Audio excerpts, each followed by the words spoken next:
আৰে ৱাহ, কি সাইনবোৰ্ড লাগি আছে দেখোন এখন। ডাক্তৰ এম কে বৰুৱা, যদি ৰোগ ঠিক নহয় তেতিয়াহ'লে ৩,০০০ টকা দিম।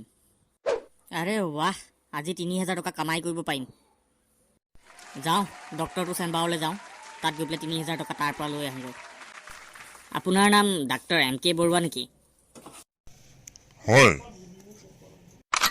কওকচোন আপোনাৰ কি প্ৰব্লেম হৈছে?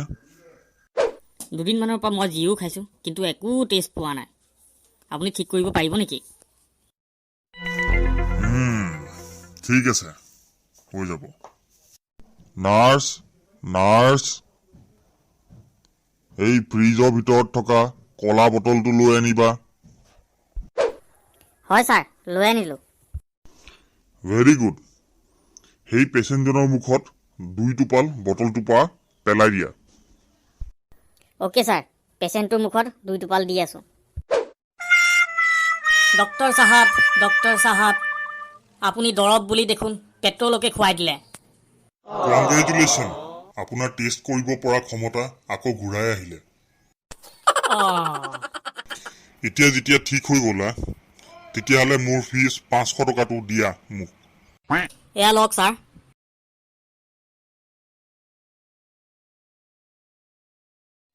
যোৱাবাৰ ডক্টৰটোৱে 500 টকা মোৰ পৰা লুটি দিলে, এইবাৰ তাৰপৰা ৩,০০০ টকা ওলোৱাইহে। তুমি দেখোন আকৌ আহি গ'লা। ছাৰ, মই নিজৰ স্মৃতি শক্তি হেৰুৱাই পেলালোঁ, মোৰ একো মনত নৰয়।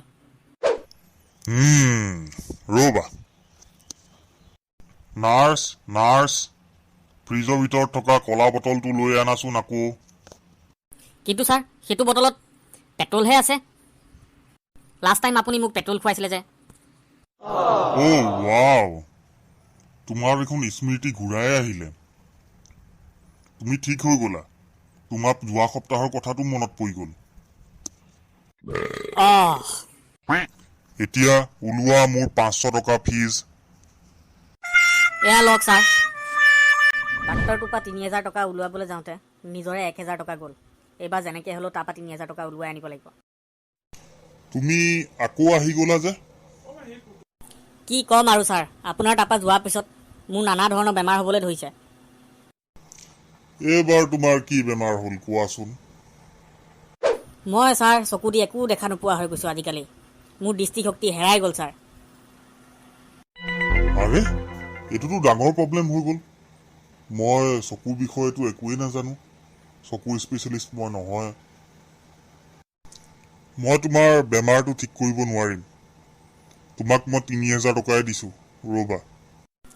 কি কয় ছাৰ? এয়া লোৱা তোমাৰ ৩,০০০ টকা। আৰে, এয়া কি ছাৰ? আপুনি ৩,০০০ দিম বুলি কৈ পেলাই 500 টকাহে দিছে যে? Wow, congratulation. তোমাৰ দেখোন দৃষ্টিশক্তিও ঘূৰি আহিলে। দিয়া, ওলোৱা এতিয়া মোৰ 500 টকা ফিজৰ।